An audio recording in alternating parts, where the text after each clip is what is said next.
So this episode of Space 1999 had plot holes galore, and the second part kind of doesn't really explain the corporal movements of the aliens of the first part. But when you have Stuart Damon of Alan Quartermain fame as a guest star, the Bringers of Wonder brought the excitement and brought the very interesting plot. Now, this was the only two-part episode of Space 1999 in Series 2, directed by Tom Clegg and written by Terence Feely. Now, original air dates were August 4th, 77 and August 11th, 77, but in Canada it was shown a few days early. The Bringers of Wonder was the final shooting script is dated 23rd of June, 76. Live action filming took place from August 25th, 76 to September 28, 76, with a 2-day interruption on the 21st and 22nd December to fill additional material for the Beta Cloud. A day of second unit filming was completed on November 30th as the series, again, only a two-part episode. The two parts were later re-edited together to create the movie Destination Moonbase Alpha, a Space 1999 compilation film released by ITC in 78. Changes from the version originally broadcast to the addition of an opening voiceover, which sets the episode year to 2100, as well as new theme music performed by Guido and Maurizio De Angelis. Ironically, Guido plays the brother of one of the main characters. Now, in this one, while flying an Eagle, Commander Koenig takes leave of his senses and starts performing daredevil stunts near Moonbase Alpha's atomic waste domes. Controller Verdeschi fears that a crash will cause a nuclear explosion. Koenig hits a dome and suffers a grave concussion. Arriving to rescue Eagle, the Swift, Captain Carter and scientists Bartlett and Ehrlich retrieve Koenig and return him to Alpha. Dr. Russell plays Koenig in an experimental neuromedical device to prevent a coma. Unfortunately, something is going on that nobody understands. As Alpha sensors detect a vessel approaching faster speed of light. It is the Super Swift, an Earth ship theoretically capable of interstellar travel. Its appearance surprises the Alphans, who understood that a Super Swift project had been cancelled. They are even more shocked when the vessel lands and the crew reveal themselves to be long-lost family and friends. Captain Obvious for sure. The Captain Guido is Verdeschi's brother. Russell embraces Dr. Shaw, her mentor for medical school. Sandra Bendis and Dr. Vincent are reunited with their fiancés, Peter and Louisa. Bartlett greets fellow scientist Professor Hunter.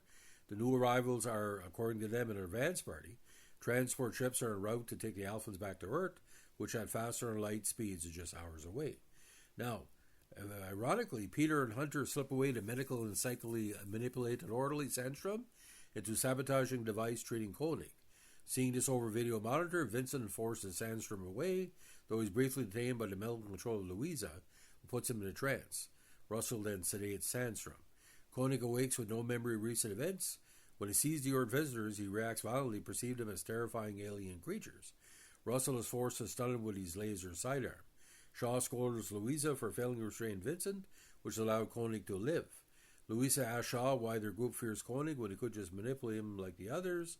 Shaw says that something is blocking their psychic link to him. So the aliens look like, like blobs, but I think they're mentally putting things in their mind that are not really occurring, and, but plot holes huge. Now, Guido and Shaw eventually work together to take over Kandar, a records clerk with a resistant mind. Finally succumbing to aliens' control, he's compelled to start a fire and is burned to death. As the Alphans extinguish the fire, Guido and Shaw tell Verdeschi they must dispatch a return party before the moon's course takes out of range of Earth. They manipulate the Verdeschi into choosing Carter, Bartlett, and Ehrlich for the mission. The three men depart in Eagle, imagining it has been upgraded for faster light travel. However, the destination is not Earth, but the waste domes. Shaw enters medical and begins to smother the defensive Koenig. And how it works, he's manipulating, he's not seeing the same names that he was drawing at random.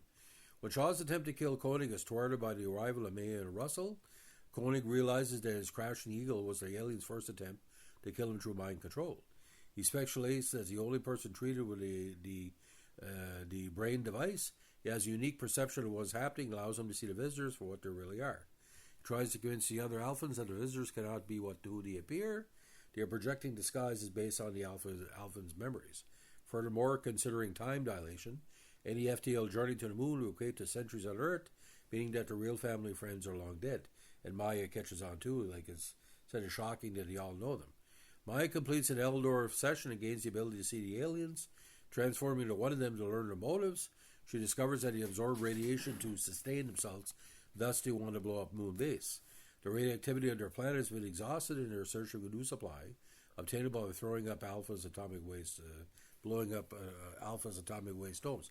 Now, the special effects on both episodes are just tremendous and really stands up some 50 years later.